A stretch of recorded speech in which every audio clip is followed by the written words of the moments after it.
we see cinema in a different way. I believe you say in a different way. So, what's your perspective? See, India is a very large country with a lot of languages. I think every state has its own audience as the languages change.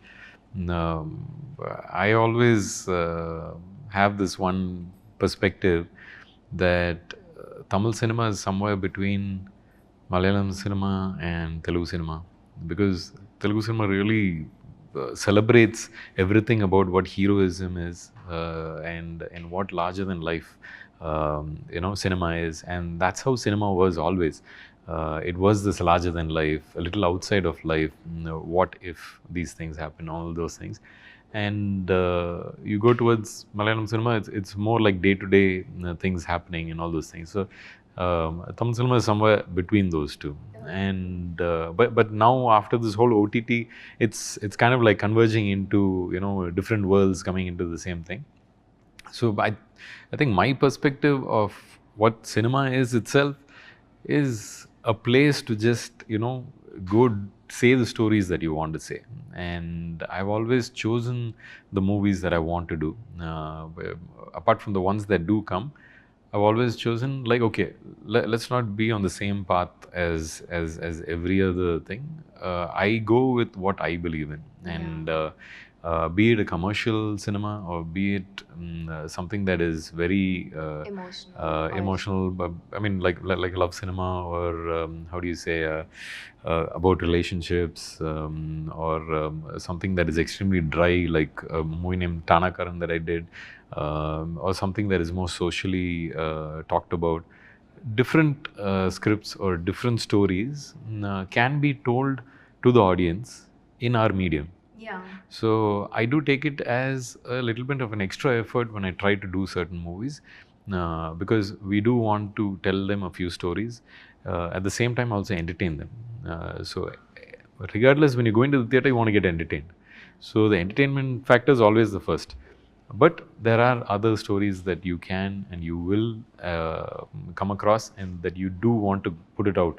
And I take it up as a responsibility to do certain movies also. Okay. Yeah. So, listening to your perspective, is that way you choose Ponniyin Selvan? Yes, see, Ponniyin Selvan was Maniratnam sir actually called me. He saw one of my movies. It's called Tupaki Munai. He saw that, and immediately for him, the character that he gave me in Ponniyin Selvan, yes, so that character he could see in that. So he immediately called me, and he sat and he told me around half hour, 45 minutes we had one talk about. He told me what my character is and what he expects out of it and everything. And for me, in my mind, I was like, this is Maniratnam sir's dream project. And we in Tamil Nadu know for how long he's been trying to do this movie. This initially started with MJR sir, then Kamal sir tried to do this. Then finally, Maniratnam sir was the one who was able to pull it off. And that too, he had a struggle. He had to shoot it through Corona and everything. For me, like when he called me and he was telling me this thing, I was like, yeah, I'm just going to do it. Like, there was no second question about it, because the character was amazing. There's no way the story moves without this character being involved. And I myself, like, I had a whole bunch of different variations of emotions that I could carry. And what more can you ask? And it's already a large scale production, and it's one of those movies that we are proud to have in our library of movies, because it does touch a whole bunch of literature that was already existing. And I was just like, okay, yes, I'm going to do PS. There's no question about it.